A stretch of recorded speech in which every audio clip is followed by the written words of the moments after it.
Best health packages up to 80% discount. Tirumala Diagnostics. నమస్తే అమ్మా. చాలా మంది ప్రేక్షకులు అసలు శ్రీ విద్య ఉపాసన ఎలా చేయాలి అని అడుగుతున్నాను. నేను అసలు మూలంలోకి వెళ్ళి అసలు శ్రీ విద్య అంటే ఎవరు, ఉపాసన వల్లే కలిగే లాభాలేంటి, ఎలా చేయాలి, ఈరోజు ఈ వీడియో ద్వారా ప్రేక్షకులకి తెలియజేద్దామమ్మా. శ్రీ విద్య ఉపాసన అంటే ఏంటి? శ్రీ విద్య ఉపాసన ఇవి 3 వర్డ్స్, అంటే 3 పదాలు, కానీ ఒకే సెంటెన్స్. ఈ 3 పదాలు ఏంటి అని ప్రశ్నించుకుంటే శ్రీ అన్నది ఒకటి, విద్య అన్నది ఒకటి, ఉపాసన అన్నది ఒకటి. ఉపాసన అంటే ఫస్ట్ మనం చెప్పుకుందాం అమ్మ.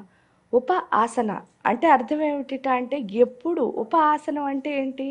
ఆవిడకు ఒక పెద్ద సింహాసనం ఉంది, అలాగే మనం కూడా ఏర్పాటు చేసుకోవాలి. అంటే అర్థం ఏమిటి అంటే ప్రతి క్షణం అమ్మవారి యొక్క లక్షణాలని మన లోపలికి తెచ్చుకోవడానికి. అంటే ఏంటి అంటే ఉపాసనము అంటే ఏంటంటే స్లోగా ఆవిడ ఎదురుగుండా కూర్చుని ఆవిడని అబ్జర్వ్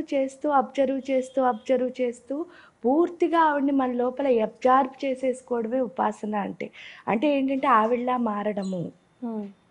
ఉపాసన అన్న పదానికి అర్థం ఆవిడలా మారడం అని. అంటే ఏ దేవతనైతే కొలుస్తున్నామో ఆ దేవతలా మారడాన్ని ఉపాసన అని పిలుస్తారు.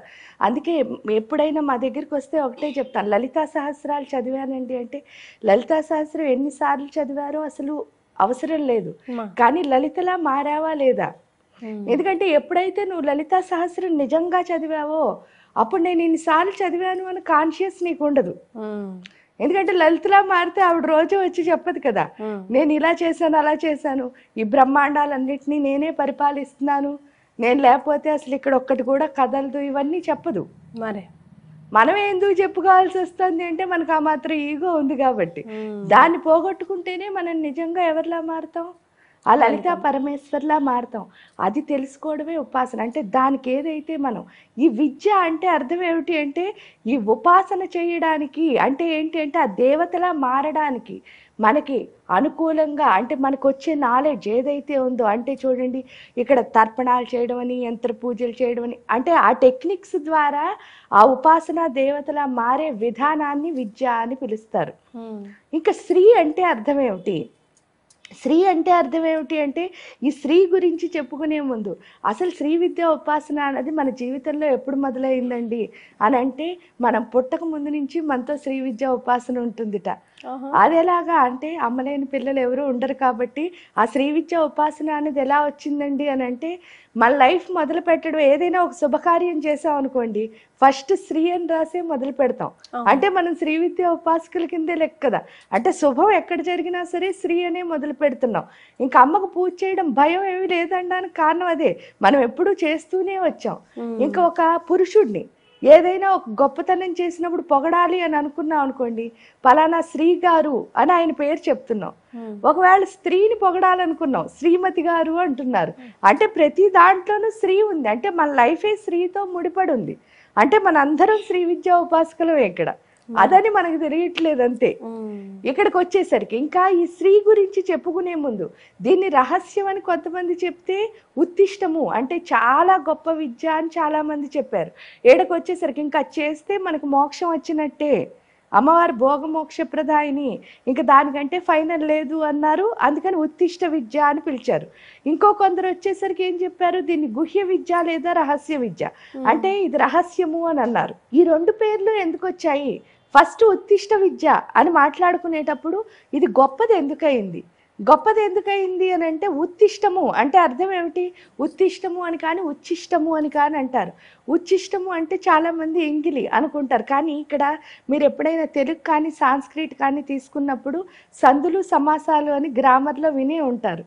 ఇక్కడ ఏంటి అంటే ఉత్తిష్టము అంటే ఏంటంటే ఉత్ ప్లస్ శిష్ట ఈజ్ ఈక్వల్ టు ఉత్తిష్ట. ఉత్ అంటే ఏంటి అంటే ఉత్తమమైన, శిష్ట అంటే శిష్టులను తయారు చేసే విద్య కాబట్టి ఇది ఉత్తిష్ట విద్య. శిష్టులు అంటే ఏంటండి అని ప్రశ్నించుకుంటే ఇక్కడ మీకు అందరికీ శిష్యులు అన్న పదానికి బాగా అర్థం తెలుసు, ఎందుకంటే మనం చాలా బాగా వింటున్నాం, అందరం వింటున్నాం. ఏంటంటే ఒక గురువు గారికి ఎవరైనా స్టూడెంట్స్ ఉన్నారు కాబట్టి, డిసైబుల్స్ ఎవరైతే ఉన్నారో వాళ్ళందరినీ శిష్యులు అని పిలుస్తున్నారు. ఈ శిష్యులకి శిష్టులకి తేడా ఏంటండి? ఎందుకంటే శిష్య అన్నది ప్రకృతి అయితే శిష్ట అన్నది వికృతి. ప్రకృతి వికృతులు అంటే ఏంటంటే రెండు ఒకే వర్డ్స్, కానీ ఏంటంటే కొంచెం డిఫరెన్స్ ఉంటుంది. ఆ కొంచెం డిఫరెన్స్ ఏంటో తెలుసుకుందాం. శిష్యుడు అంటే అర్థం ఏమిటి అంటే గురువు గారికి దగ్గర మంత్రం ఉపదేశం తీసుకుని ఆయనకి ఏం కావాలి అన్నది చూసి, అంటే ఫిజికల్గా ఆశ్రమానికి ఏం కావాలి ఇవన్నీ చూసి ఆశ్రమానికి కావాల్సినవన్నీ ఎవరైతే సమకూరుస్తారో, ఈ గురువు చెప్పిన మంత్రాలు ఎవరైతే బాగా చేస్తారో వీళ్ళందరినీ శిష్యులు అనడం మనం వింటాం. ఈ శిష్యుడు కూడా అంతేట. ఈ శిష్యుడు ఏం చేస్తాడు అంటే గురువు గారి దగ్గర సేమ్ ఈ శిష్యుల్లాగే మంత్రం తీసుకుంటారట. కానీ గురువు గారు అసలు ఇదంతా ఎందుకు చేస్తున్నారు అంటే ఈయనకి ఏం కావాలి అన్న మూలాన్ని తెలుసుకుని, ఆ మూలాన్ని ఎవరైతే ముందుకు తీసుకెళ్లాలనుకుంటారో, అంటే ఆయన ఏం స్ప్రెడ్ చేయాలనుకుంటున్నారు ఈ ప్రపంచానికి, ఏం నేర్పించాలనుకుంటున్నారు, లేదా ప్రపంచానికి ఏం ఇవ్వాలనుకుంటున్నారు అన్నదాన్ని తెలుసుకుని అది ఎవరైతే కంటిన్యూ చేస్తారో వాళ్ళనే గురు పరంపర అని పిలుస్తారు. ఆ గురువు తర్వాత ఆ గురువు చేయాలనుకున్న దాన్ని ఎవరైతే ముందుకు తీసుకెళ్తారో వాళ్ళని శిష్టులు అని పిలుస్తారు.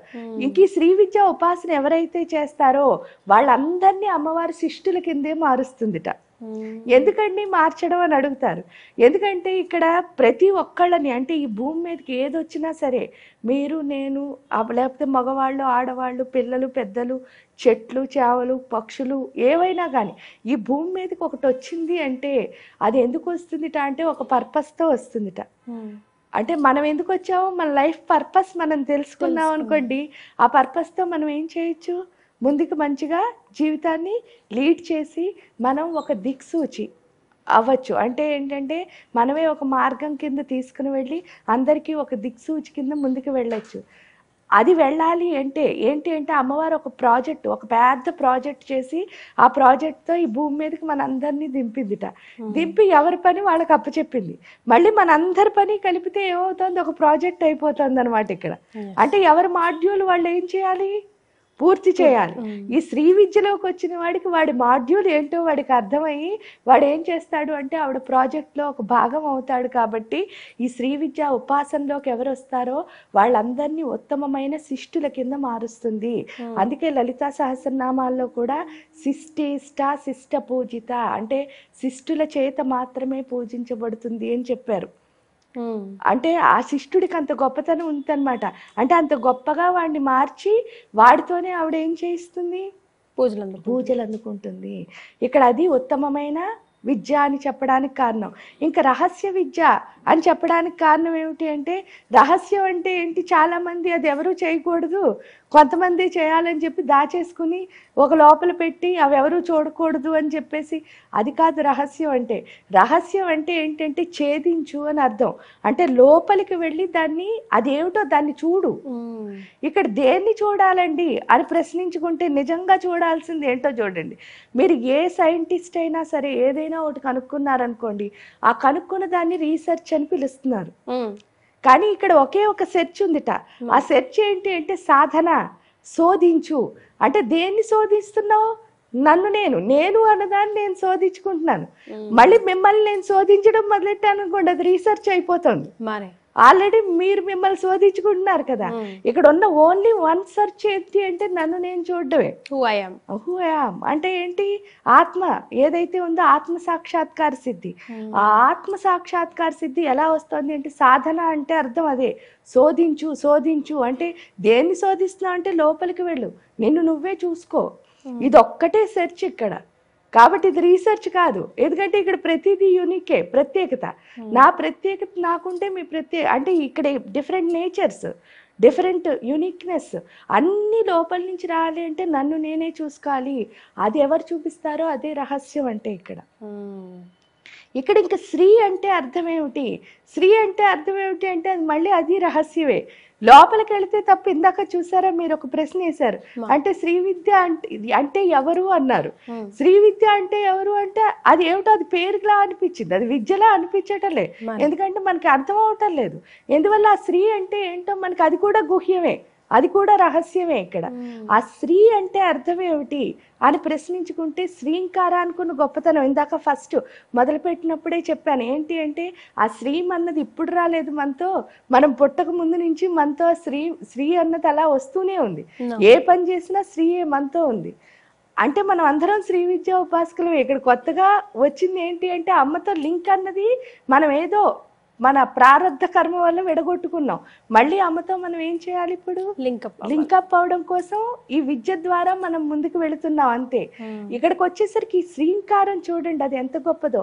చూడటానికి ఒకే ఒక అక్షరం, కానీ అందులో 4 లెటర్స్ ఉంటాయట. ఏంటంటే శకారము, రకారము, మకారము, ఈకారము. సా రా మా ఈ కలిపితే శ్రీం అవుతోంది. ఇక్కడ శకారానికి వచ్చేసరికి శారదాదేవి. ఇప్పుడు శ్రీ విద్య ఉపాసన చేయాలి అంటే, ఇప్పుడు మనం మాట్లాడుకోవాలి అంటే మనం ఏమనుకుంటాం, మన ఎప్పుడో షెడ్యూల్ చేసుకున్నాం, ఈరోజు మాట్లాడుకుంటున్నాం. ఇది అసలు ఇలా సాధ్యమయ్యే పని కాదుట. శ్రీ విద్య అన్న దానికోసం మన నోట్లోంచి, ఎవరి నోట్లోంచి అయినా బయటికి రావాలి అంటే 1,000,000 జన్మలు మానవ జన్మలు ఎత్తాలట. ఆ 1,000,000 జన్మల్లో కూడా అమ్మవారితో ఇంతో స్మెల్ ఉంటే మాత్రమే ఈ జన్మలో మన నోట్లోంచి రావడం కానీ మన చెవులతో వినడం కానీ జరుగుతుందిట. అంటే అంత గొప్పది శ్రీ విద్య. ఎందుకంటే అమ్మ అంటే అంత గొప్పది. ఆ సా అనే ఆవిడ ఎప్పుడు వస్తుందిట అంటే, ఈ రోజు మనం ఇద్దరం ఇక్కడ కూర్చోాలి అంటే ఈ ప్లాట్ఫామ్ మనకి తెలిసి 2-3 రోజులు, కానీ అది ఎప్పుట ఒక 15-16 ఏళ్ల క్రితం, ఒక 20 ఏళ్ళ నుంచి 15 ఏళ్ల మధ్యలో ఈ ప్లాట్ఫామ్ స్టార్ట్ అవుతుందిట. స్టార్ట్ అయ్యి అప్పుడు ఏంటి అంటే శారద అనే అమ్మవారు మన లైఫ్లోకి ప్రవేశిస్తుందిట. ప్రవేశించి ఏం చేస్తుంటే, ఆ శారదాదేవి ఎప్పుడైతే మన లైఫ్లోకి వచ్చిందో, ఆ వచ్చిన శారదమ్మ ఏం చేస్తుందిట అంటే మనకి స్లోగా లలితాదేవి గురించి ఏదో ఒకటి ఎవరో ఒకళ్ళ చేత చెప్పిస్తూ ఉంటుందిట. చెప్పిస్తూ ఉంటే ఏమవుతుంది, ఓహో మనకి ఎక్కడో చోట ఒక పాయింట్లో హ్యాపీనెస్. ఎందుకంటే అమ్మ అంటే అందరికీ ఆనందమే. అమ్మ ఉంటేనే హ్యాపీ, అమ్మ లేకపోతే ఎప్పుడూ హ్యాపీ ఉండదు లైఫ్లో. ఆ అమ్మ అన్న పదానికి అంత గొప్పతనం ఉంది కదా. ఎప్పుడైతే అమ్మ అన్న పదం మన గుండెల్లోకి వింటున్నామో ప్రతిసారి, అందులో ఈ లలిత లలిత లలిత అన్న మాట వినడమే ఆనందం. అందుకని మనకెవరో ఒకళ్ళు చూడండి 15-20 ఏళ్ల క్రితమే లలితా సహస్రాలు చదవమనడము, ఏదో మనకి ఒక పెద్ద ప్రాబ్లం వస్తుంది, లలిత చదవండి అమ్మా, ఖడ్గమాలు చదవండి అమ్మా, ఇదేదో చదవండి అమ్మా అని ఇస్తారు. అది ఎప్పుడైతే మనం చదవడం మొదలు పెట్టామో స్లోగా మనలోను ఆ నాలెడ్జ్ పైన క్యూరియాసిటీ పెరుగుతుందిట. అదే శారదాదేవి ఏం చేస్తుంది అంటే, ఒక రకంగా చెప్పాలంటే నెమ్మదిగా ఇంజెక్షన్ చేస్తుంది మన మెదడుకు అనమాట, లలిత అనే ఇంజెక్షన్ని. ఎప్పుడైతే చేసిందో అప్పుడు వెంటనే ఆ లలితాదేవి గురించి తెలుసుకోవాలి అన్నది కలిగిన మరుక్షణం మన ఇంట్లోకి ఎవరు వస్తారు అంటే రా అనే అక్షరం. ఈ రా ఎవరు అంటే రమాదేవి. ఈ రమాదేవి ఏం నేర్పిస్తుంది, రమాదేవి ఏం నేర్పిస్తుంది అంటే రా మా 2 పేర్లు చూడండి అక్కడ. రా అంటే జ్ఞానం, మా అంటే మాయ. ఈ రా ఏం చేస్తుందిట, మాయను తొలగించి జ్ఞానాన్ని ఇస్తుందిట. అందుకే ఆవిడ రమ అయింది, లక్ష్మి. అందుకే విష్ణువుని ఏమంటారు, విష్ణువు ఎప్పుడు మాయ ఇస్తాడు. ఆ మాయా శక్తి ఎవరు అంటే లక్ష్మీ అమ్మవారు. ఈ లక్ష్మీ అమ్మవారు మాయను ఎలా ప్రసాదిస్తుంది అంటే, లక్ష్మి అనే పదానికి మనకి తెలుసున్న ఏకైక పదం ఐశ్వర్యం, అంటే డబ్బులు అని. అంతే కదా. అందువల్ల ఏంటంటే ఎప్పుడు దాని వెనకాలే పరిగెడుతూ ఉంటాం. మరేమో ఆ పరిగెట్టడం వల్ల మనం కోల్పోయేది ఏంటండి అని అన్నారనుకో, మీకు ఐశ్వర్యం అంటే డబ్బు ఒక్కటే కాదు, ఐశ్వర్యం అంటే ప్రశాంతత, ఐశ్వర్యం అంటే ఆరోగ్యం, ఐశ్వర్యం అంటే విజయం, ఐశ్వర్యం అంటే ఎప్పుడు నలుగురితో కలిసి ప్రేమ, రిలేషన్స్, ఐశ్వర్యం అంటే పంచుకోవడం, ఐశ్వర్యం అంటే పెంచుకోవడం. ఇవేవి లేకుండా ధైర్యం, ఐశ్వర్యం అంటే ధైర్యం. ఇవేం లేకుండా ఓన్లీ ధనం వెనకాల ఎప్పుడైతే పరిగెడుతున్నామో మనకి ఏం వచ్చేస్తున్నాయంటే మళ్ళీ వీటి రివర్స్కి అన్నీ వచ్చేస్తున్నాయి మనకి. దానివల్ల గుండెల్లో ప్రశాంతత అన్న, ఎందుకంటే లక్ష్మి విష్ణుమూర్తులు ఎక్కడుంటారు, మన గుండెల్లో ఉంటారు. ఆ ప్రశాంతత అన్నదాన్ని కోల్పోతున్నాం ఇక్కడ. అందుకే మనకి వాళ్ళు ఏం చెప్పారంటే, అది తెలియాలనే అష్టలక్ష్ములు 8 మంది లక్ష్ముల్ని మనకి చూపించారు. కానీ మనం ఏం చేస్తాం, ధనలక్ష్మి ఒకదాని వెనకాల పరిగెడతాం, మిగతా 7 లక్ష్ముల్ని ఏం చేస్తున్నాం, వదిలేస్తున్నాం. నెగ్లెక్ట్ కాదు, అసలు వదిలేస్తున్నాం. ఆ వదిలేయడం వల్ల ఏమవుతుంది అంటే మనలో ఉన్న అశాంతి అన్నది పెరిగిపోతుంది. ఎందుకో చూడండి, ఫస్ట్ ఉన్న ఆవిడ ఆదిలక్ష్మి. ఆ ఆదిలక్ష్మి ఏంటి అంటే మన ఆత్మశక్తి అన్నదాన్ని పెంచుతుంది. ఎందుకంటే ఆది అంటే అర్థం ఏమిటి, ఈ సృష్టి మొదలైనప్పటి నుంచి ఎండ్ వరకు మనతో ఏముంది అంటే సోలే, ఆత్మ. శరీరం అన్నది మారుతుంది, ఆత్మ మనతో ఉంటుంది అంటారు కదా. ఈ ఆత్మశక్తి అన్నదాన్ని ఆదిలక్ష్మి పెరుగుతుంది. అంటే అన్నిటికీ మూలం ఏమిటి అంటే ఎనర్జీ. ఇప్పుడు మనలో లేనిది ఏంటి అంటే ఎనర్జీ. అదేమిటండి అంటారు, ఎనర్జీ ఉంటే ఎప్పుడు దెబ్బలాటలు రావు. Positive energy. ఇక పాజిటివ్ నెగిటివ్ లేదు, ఎనర్జీ అన్నది ఉందా అంటే మనకు గొడవే రాదు. మరి ఎందుకంటే చూడండి, చిన్నపిల్లల్ని చూసారనుకో ఇంట్లో, వాళ్ళకి చాలా ఆకలేసినప్పుడో చాలా నిద్ర వచ్చినప్పుడే మీకు కింక పెట్టి ఏడుస్తారు, లేకపోతే వాళ్ళ ఆట వాళ్ళు ఆడుకుంటూ ఉంటారు. అలాగే మనం నీరసం వచ్చినప్పుడే ఇంకోళ్ళతో గొడవ పడతాం.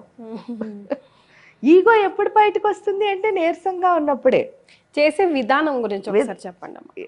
శ్రీ విద్య ఉపాసన చేసే విధానం ఎలా ఉండాలి?